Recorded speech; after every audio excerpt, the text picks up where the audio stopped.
Happy Monday, everybody. I hope you guys are having a really wonderful summer. I know it probably feels like summer has been going on forever. That's how it feels for me.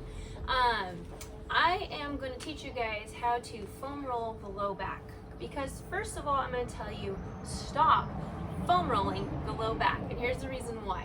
The curve of the low back is curved this way. It's going this direction. So now, if I place a foam roller there and I'm rolling it, pushing it more in this direction, what happens is those joints in the back, they get closer and closer and closer together, and that can cause some discomfort. Also, we have a really wonderful thing called spinous process. That's that pokey bone that you can feel when you push in real hard and there's a little point. That spinous process is not very big. So laying a foam roller on it is not going to help get your low back more flexible. That has to do with a lot more.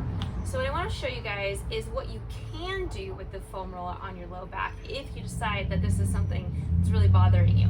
A lot of us have low back pain. It's caused by a lot of different reasons. That's something that needs to be assessed by a professional. However, we can do some maintenance things at home in the process of waiting for that assessment or in the process of working through our low back pain. So grab your foam roller, and here is how we're going to do it.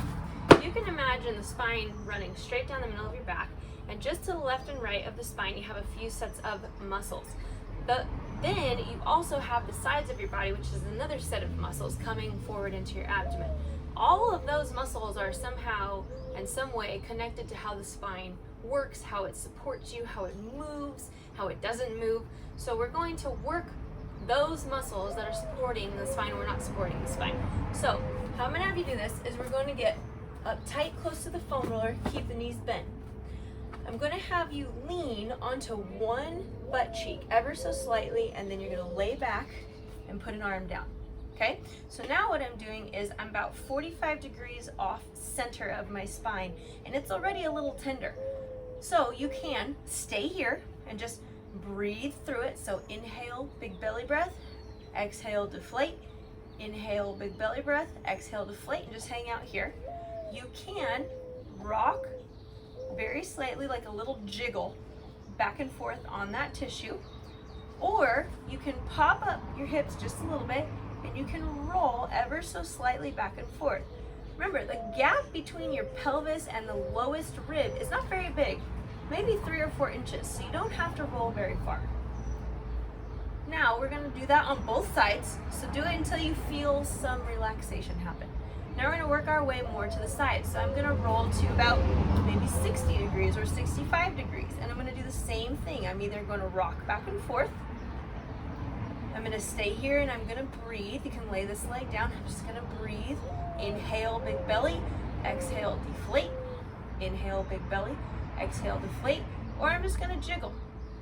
Do a little jiggle on it. Okay? Now I'm going to work my way into my oblique muscle. The oblique muscle runs down the side. You've got a few of them. We're going to turn the foam roller at a slight angle forward, so towards my knee. I'm just going to angle it towards my knee so you can see the back of it.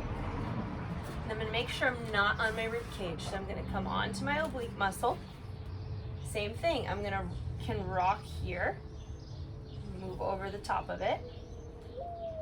I can roll back and forth just a little, so top of the pelvis, bottom of the rib cage, top of the pelvis, bottom of the rib cage. I'm using my back foot to push me, push and pull and push and pull.